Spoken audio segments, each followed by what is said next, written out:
Maraming salamat sa mga magigiting at mga gwapong tatay ng Citadel. Pagpatuloy ninyo ang pagiging inspirasyon at mabuting halimbawa sa ating Citadel community at sa buong pamayanan, lalong-lalo na sa mga kabataan at sa mga bata na tumitingin sa inyo ng may paggalang at paghanga. Dahil ngayon ay linggo naman ng mga tatay, kaya nais kong una sa lahat ay batiin at bigyan ng pugay ang lahat ng mga ama. Di lamang sa Citadel kundi sa buong mundo. Sila na totoong nagsasakripisyo at nagpapagal dahil sa kanilang labis na pagmamahal at pagpapahalaga sa kanilang pamilya.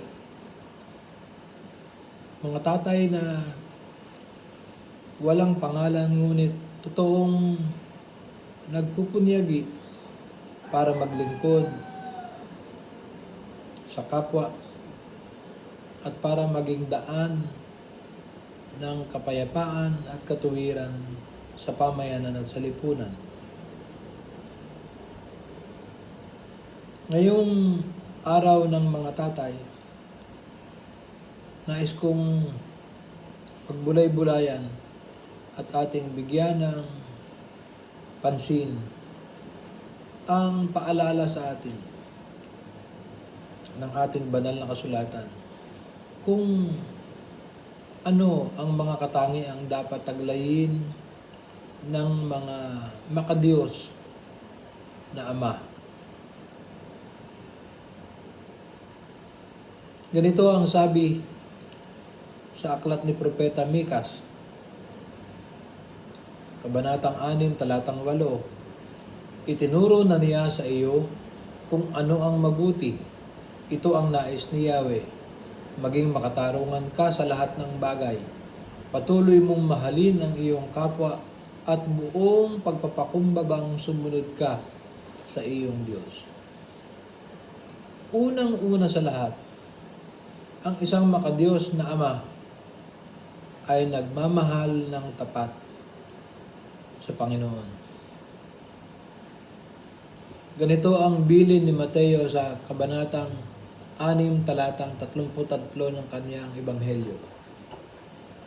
Ngunit higit sa lahat ay pagsikapan ninyo na kayo'y pagharian ng Diyos at mamuhay ng ayon sa kaniyang kalooban, at ibibigay niyo sa inyo ang lahat ng inyong pangangailangan.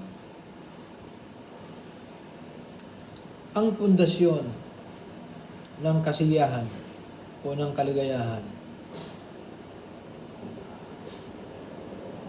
ay nakatuntong sa isang tamang ugnayan o relasyon.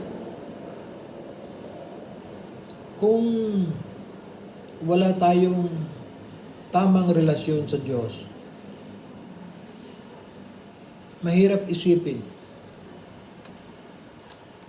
kung papaano tayo magkakaroon ng mabuti at magandang relasyon sa ating kapwa. Kung tayo ay tumatalikod sa Diyos, hindi tayo magkakaroon ng kapayapaan. Ang sabi sa Isayas 57, talatang 21, walang kapayapaan ang mga makasalanan, sabi ng Diyos.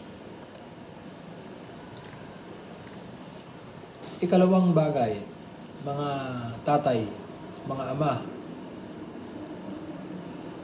ang isang makadiyos na ama ay tapat na nagmamahal sa kaniyang asawa.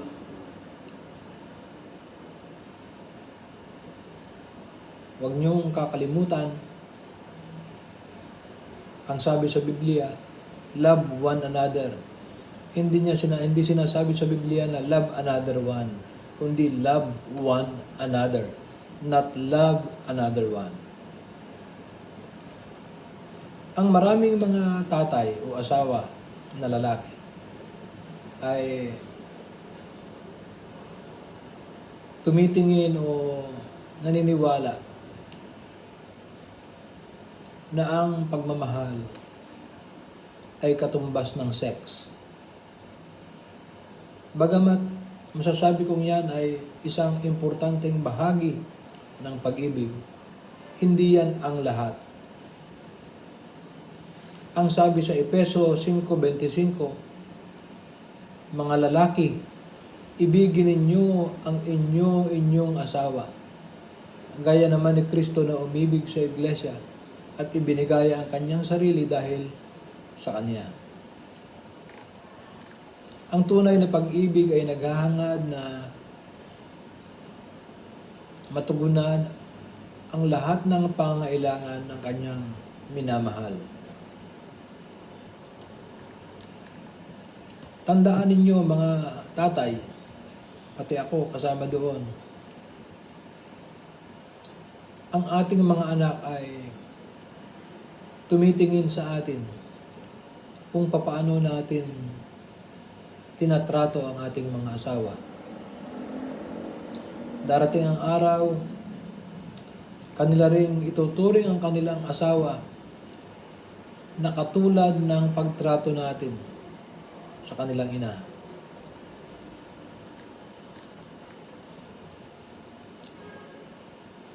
Isa pa, ang makadiyos na ama ay totoong nagmamahal ng tapat sa kaniyang mga anak. Ang pag-ibig ay higit pa sa pagbibigay o pagkakaloob sa mga anak ng mga material na bagay. Huwag nating ipagwalang bahala ang pagiging bata ng ating mga anak. Never miss our children's childhood because there is no second chance at childhood. Kung kailangan ng disiplina, gawin natin yon ng may pagmamahal. Don't beat our children up out of anger. Ganyan ang makadiyos na ama. And then, ang isang makadiyos na ama ay isang lalaking mayroong totoong integridad. Ang sabi nga sa ating teksto sa Mikas, do justly, walk uprightly. Ang integridad o ang pagiging matapat ay parang isang salitang nakalimutan na.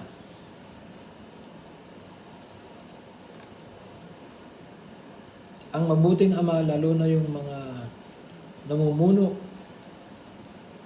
sa simbahan at lalong-lalo na sa lipunan, ay dapat hindi mabahiran ng kawalang katapatan. Hindi dapat sinungaling. Hindi dapat mandaraya. Ang integridad ng isang tao ay dapat mamayani sa bawat bahagi ng ating buhay. Sa ating trabaho, ang isang tapat na araw ng pagsisikap. Sa ating tahanan, ang mga tinupad na pangako ay napakahalaga. Ang mga tama at napapanahong pagbabayad ng ating mga obligasyon ay napakahalaga rin. Dapat tama napapanahon ng ating pagbibigay ng ating obligasyon, di lamang sa gobyerno o sa mga utility companies, kundi lalong-lalo na sa simbahan.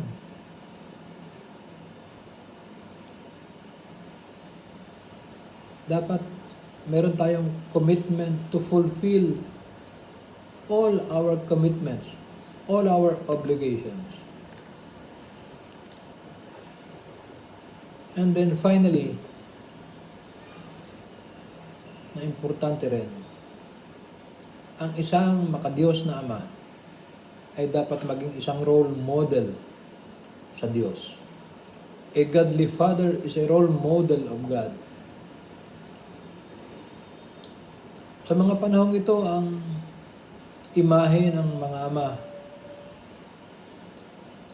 ay may bahid, parang hindi mabuti. Kaya mga kapatid, ang salita ng Diyos ay humahamon sa atin na maging mabuting mga tatay